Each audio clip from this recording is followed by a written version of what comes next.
Lightning like Steve McQueen. I'm in the fast lane when the light turns green. And I built tough, I ain't nothing but grit. Cause I made rugged blood, sweat, and spit. Yeah, like a horse I fly. Better push yourself in for a bumpy ride. I like to play hard, but I work harder. And I weather the storm cause I'm built stronger. What is up, ladies and gentlemen? We are back. We are live. It is the Freight Coach Morning Show, the top morning show in transportation, coming to you guys every single weekday, 8:30 a.m. Pacific, 10:30 Central, to break down some industry headlines and, most importantly, provide some actual insight into what you can do with all of this information. If this is your first time tuning in, welcome. This is the real side of freight. I only speak to transportation professionals on my content, you guys. It's either on this show or my twice a week long form podcast. Because at the end of the day, you guys, I want to talk to the right people who are doing or have done what you're trying to do and put the information out there that you can apply, utilize, and see a meaningful difference in your business and your life. It's one of the many reasons why I proudly fly this American flag behind me every single day. A, we're the greatest nation on earth, but B, I'm living my American dream, and I want to help you guys live your American dream as well. Got a great show for you guys today. Got some articles. We're going to talk about long form prospecting with your shippers, just due to the current market that we're in right now. And then, yeah, we'll break down some articles and everything. But before we get into anything, I want to give a shout out to my friends over at VHub. You guys, vhubapp.com. Whether you're a broker, carrier, or a shipper, we all need access to trailers at some point in time. And the best part about this, you guys get paid to move these trailers. That's right. Talk about a great way to offset rising fuel costs and everything else that's out there. You get paid to move these trailers. So right now, they got West Valley City, Utah, going up to Calgary, Alberta. You get $1,550 US to move that. And now these are the ones that I'm really excited about, you guys, is if you've ever tried to get into the door at an enterprise shipper, or you're a smaller fleet and you're trying to get in the door at a larger shipper, but they need drop trailer capacity. Now you have that capability on VHub, you guys. You can go in there. They're in Staunton, Wisconsin. They just need to get over to Milton, Ontario. You get 600 Canadian to do that. And then they have the exact same opportunity down in Paragould, Arkansas, needing to get up to Mississauga, Ontario, and you get 800 Canadian to do that, you guys. So get in there and create a drop trailer pool for your customers. It's one of the biggest value adds you can deliver to them. And then finally, Milton, Ontario to Moncton, New Brunswick. You get 400 Canadian to do that. So hit them up, you guys, vhubapp.com. My friends Xavier Campos and Stacy Steen, they'll be in the audience. Just do me a favor. Let them know that the Freight Coach sent you. Patrick Provance says, good fucking morning, everyone. Denise Favor, good morning. Thanks for joining. Tono Lippy says, what's up, freight enthusiasts? Happy Thursday. Looking forward to today's show. And then my man Emmanuel's out here saying good morning. A bunch of the comments, dude, the feed on here is very delayed. I didn't see anybody's comments yesterday, and like literally 7 just dropped in. Tracy O saying, Claire, good morning. Papa Freight is in the house. Good morning. He's watching from LA today. Try and have a great day out there. Zach Williams, let's fucking go. What's up, Zach? Thanks for joining in. Zach's with SPI Logistics, you guys. If you guys want to become an independent freight agent, take control of your financial future, that's where my agency's from. You guys, that's where I'm building it up right now. So hit him up, you guys. Nathan, what's up? He says, good fucking morning, Freight Nation. He is got that American flag out there. He's watching over on YouTube, you guys. I stream live on YouTube and Twitter as well, if you guys want to check out those other platforms. Nico Brown, blast from the past. Dude, good to see you, man. Julia is out there. Good motherfucking morning, team. Lewis, what's up, brother? Let's go. He says, Joshua Hold'em. Dude, what's up, Josh? It's been a minute to seeing that bright, shining face out there. Oh, man. Yeah, dude, it was literally like the first thing I did when I got into my office, Nico, is I hung the flag behind me. It was the first thing I did when I closed down my house too, man. I was first time homeowner this last year in October. I was finally able to buy my first home. First thing I did was hung the American flag outside. All right, you guys, we're at day 234 of the Freight Coach tally. And we all know what that means. This is your 234th reminder that there are truck parking issues and the facilities issues for our driver out there, and not having access to showers and basic, human necessities like that. So we're going to continue to bring that stuff up every single day, you guys. I'm not going to just do it when it's convenient for social media purposes. Fuel, here's your reminder. Diesel is at $4.29 nationwide right now. It's still up 20 cents a gallon year over year. So yeah, I get that information from the EIA, you guys, EIA.gov. Use this to your advantage. If you're looking to lock in long-term pricing right now, you need to see where fuel is at, or if you've never quoted just line haul pricing. You got to add in a fuel surcharge and everything. Go to this website, you guys. It teach you a lot of very valuable information. I use EIA frequently. Sonny Sharma, good fucking morning. Thanks for joining in. Let's see. Patrick Provence is an SPI as well. That is right, Zach. You are correct. Showcase the fresh haircut. Dude, this haircut's almost 2 weeks old. Xavier, this haircut's getting redone this weekend. I made a commitment to myself this year. Every 2 weeks, I'm getting lined up. I'm getting lined up every 2 weeks, so I'm looking fresh to death. Justin McAfee, what's up, bro? It's been a minute since you've been on the show. It is a blast from the past today. I love this. Nico Brown says the way we treat our drivers is horrendous and needs to change if we want this wonderful men and women to haul our goods. Yeah, dude, I completely agree with that, Nico. It has to change. It has to get better out there. And that, it's one of those core fundamental issues that we're going to continue to talk about here, and not just when it's convenient to get some likes and vanity metrics. All right, you guys, I want to talk about long form prospecting. I think that in today's freight market, it's obviously a large challenge to get in the door with a lot of shippers. It's not impossible. It's just not, there's just not as much urgency to set up multiple providers as there has been over these past couple of years. And, how do you do this though? And I think that we need to be in a position that these relationships take time, right? Like everyone wants to be their top performer. Everyone wants to be their where price is secondary and everything. And, I'm not ignorant to sit here and say that price isn't a factor, because price is a factor, obviously, but it becomes secondary in time. And I think just like in the prospecting phase, we want the end result without actually doing the work. We think that if we just call somebody one time or email them one time or send them a DM one time, that they're going to be like, oh, hey, here's all this business since you sent me this DM that sounds like everybody else's that I get sent multiple times a day. And, so it's like, I want you guys to think about this. Like, how committed are you to getting their business? And I this isn't everybody, and I don't want to say that every shipper's like this, because that's not the case. But I've had customers that I've onboarded that, I called them at the same time, same day of the week, literally every day, every time for like 8 to 10 straight weeks. And then when they'd answer, and then they're like, we talk about, everything. And then they're like, yeah, that sounds good. I'm going to add you on. Let's send us your paperwork. Let's get set up and I'll start letting you quote some stuff. And I would always ask this at the end. I'm like, why now? Why after the 10th outreach are you going to give me access to this? And I had an individual tell me one time, he's like, frankly, I just wanted to see how serious you were about my freight. Because how many people, if statistics don't lie for the most part, depending on who's putting those out there, but for the most part, statistics don't lie. Like 50% of sales reps don't follow up after one point of contact, right? And why would we sit here and why would a customer onboard you after one phone call or two phone calls? Like a lot of customers of substance that I've brought on, it's taken like 6 to 8 months of prospecting. And it's not just, hey, give me something to quote. It's very in-depth stuff that you have to continue to bring out there and bring to the table. Because again, how do you sound different? How do you look different? The beauty of it, because, everyone's always like, oh, there's so much competition. And there is. There's a ton of competition out there. But it's not really that hard to separate yourself once you start doing it, because you just can't fall into the easy trap that most people do. And what do I mean by that? Sending the same email, just not even being so lazy, you don't even change or personalize it in any way, shape, or form. It's the, hey, we can save you 20%, or we can handle all your dry van, reefer, flatbed, step deck, RGN, fucking drayage, unicorn, hotshot. I just think that you need to be very hyper-focused in what you're going on so you can put your pitch to align with that. And, the fact of the matter is you have to keep adding value with no expectations. That's where it is. That's where the secret sauce is in sales, is you can add a ton of value to somebody where, again, name recognition. I just want them to remember Chris Jolly. That's my thing. One way, shape, or form. I want them to remember Chris Jolly. Maybe it's, hey, Chris sends us a lot of great market insights. I'm not going to give him any business right now.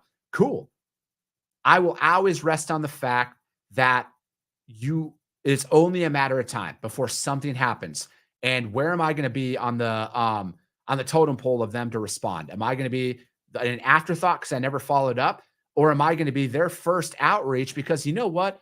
I do want to hear what you have to say because we've been having some issues out of this facility. And I think that is how you just have to be committed to it, because get over the fact that it's not like, accept the fact that it's going to take more than 1, 2, 3, 4, or even 7 outreaches. It's going to take a long time.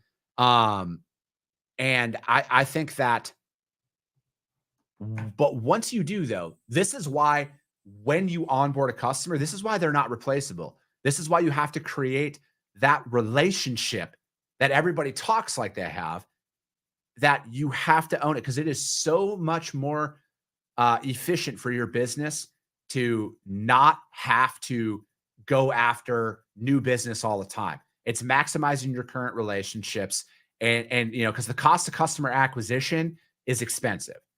So it's like when you're sitting over there debating back and forth on, oh, do we take this $500 loss on this load or not?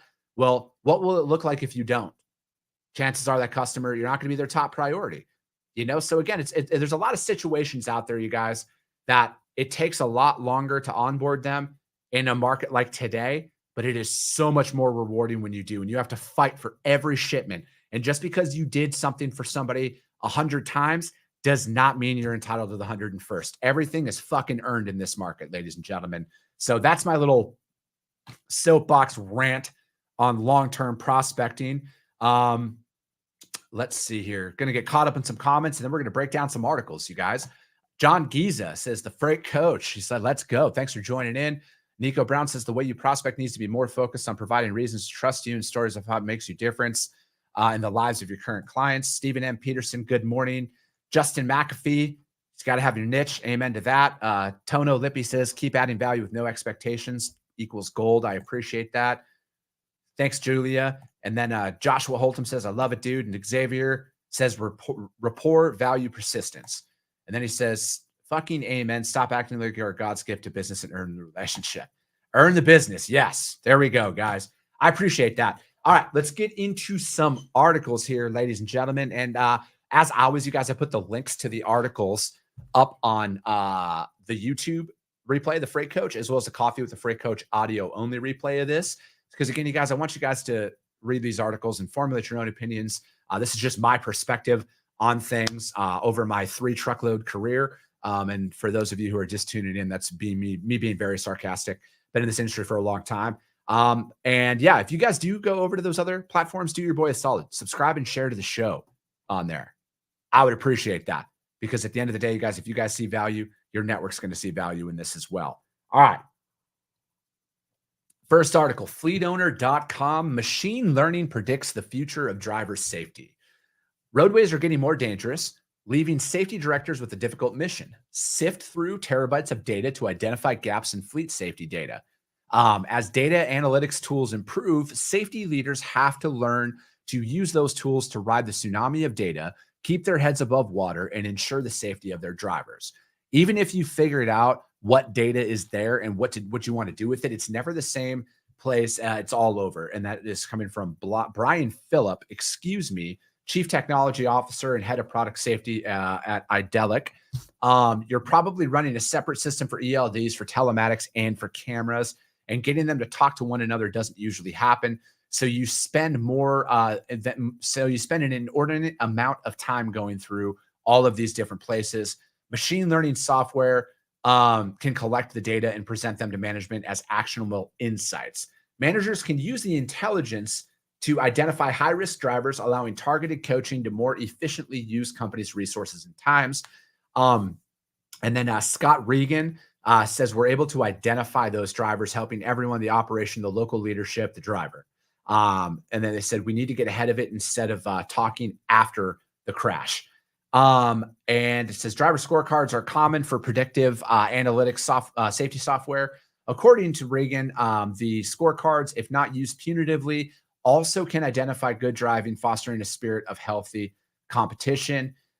T-Force drivers all of a sudden wanted that information. It was gamification. We saw the risk behavior start to diminish. I think that obviously machine learning, AI, whatever you can do to make your business more efficient, I'm all for, up to the point of replacing human beings, because I personally think that a large majority of our days are already automated and should be automated, but there's certain tasks that should never be automated. But utilizing software to for predictive analytics, I really enjoy predictive analytics. I think predictive analytics are going to really change the landscape of the industry depending on which direction they go. There's a lot of data that's out there that needs to be compiled into to really get the most efficient, pricing or anything like that. But I think starting with data is huge.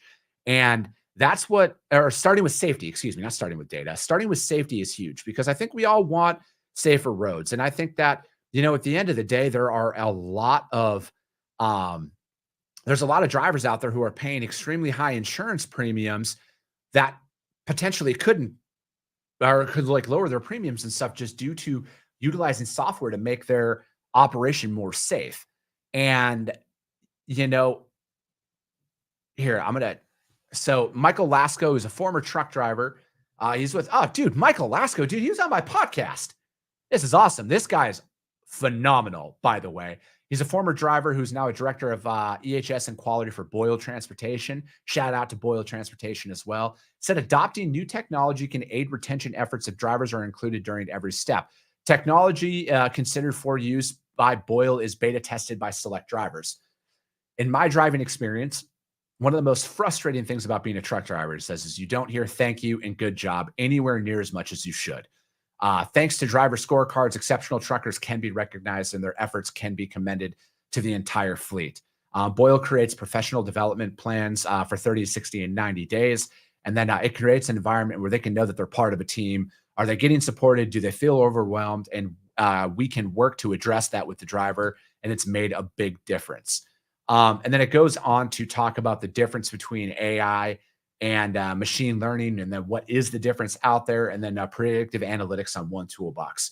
I think that what he brought up, what Michael Lasco brought up there about the please and thank you part of it is it's so accurate. It's so accurate. And if you're a broker out there listening, stop focusing on what hasn't happened in the past. What can you do today?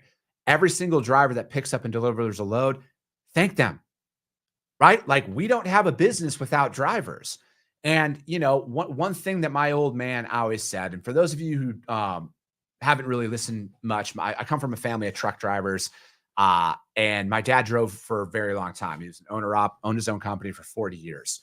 And his general sentiment for the most part, and this is like literally the reason why he would never come on my show. Like, I wanted to interview my dad literally since I started, and he always told me no.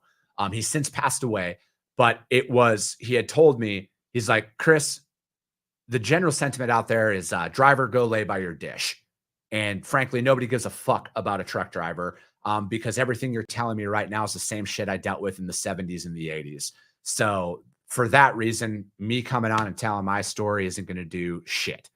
And it never really hit me, up until around the time that he had passed away. And again, I'm not here for sympathy. Don't comment. Yeah, I don't, that's not what this is geared towards, but it's more geared towards the message of that was like one of the old school drivers that are out there. And I know that there's still a couple of them left. And I know that there's a lot more who are coming up in here who feel the same way about that. And it's like, imagine what that could do to improve safety from a humanization aspect of the business. Because technology is not going to solve everything, but how are you treating your drivers? Because I know I've been agitated behind the wheel. I'm not the safest driver at that time. Who's not to say that somebody doesn't light that driver up for whatever reason, and that might include an increase in crashes and everything. So there's a lot of stuff to think about here, you guys. And I think that his big point of just like actually appreciating what the drivers are doing for us all is a great step in the right direction. I don't know if that was his intention by making that comment or not, but that's the way that I perceived it. And I think that if we focused more on appreciating what other people do for us out there, I think it's a great way to, this isn't just an industry thing. This is a world thing. Appreciate your neighbors, appreciate the hardworking men and women of the blue collar industries as a whole who are out there, building houses and fucking digging ditches and cleaning gutters and cleaning sewers and picking up trash. Those are the fucking real heroes out there. Those are the individuals we need to really appreciate a lot more than we currently do. But yeah, guys, that article was from fleetowner.com. Guys, go over to my man Sonny Sharma's new website, zemsinc.com. He says it's live. Check it out and let him know what you think. Hit him up. I'll always give Sonny all the shout outs in the world that he wants because he's actually the OG of the orange shirt gang. Michael Cole, yo, thanks for joining. Xavier says the website looks great, informative, and easy to navigate. Denise Favor says, I absolutely appreciate what drivers do. I agree they need to hear it, and I thank you goes a long way. Very true. All right.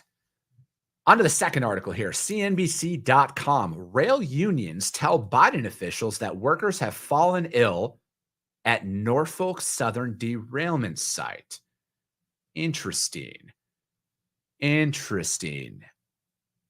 the presidents of U.S. railroad unions told the Biden administration officials that rail workers have fallen ill at the derailment site in East Palestine, Ohio.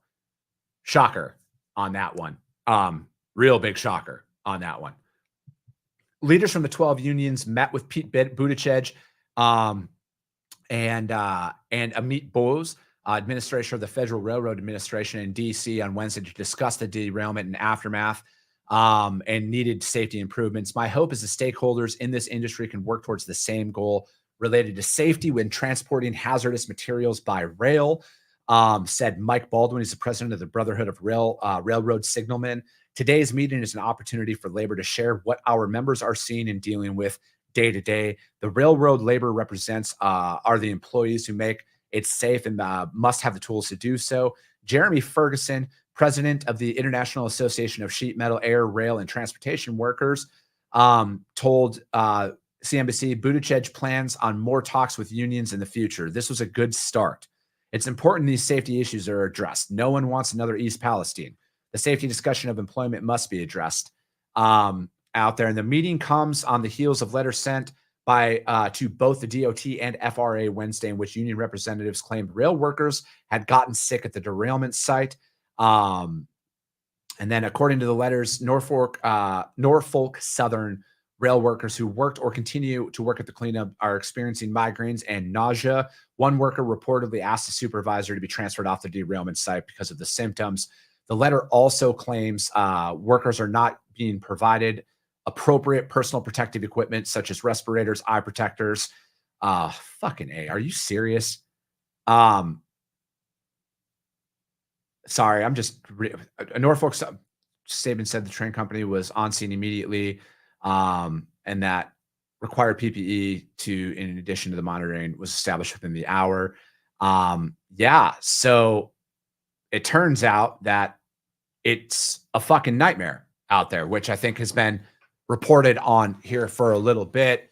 And, again, it's sad that it's all politicized at this point. It's all politicized at this point.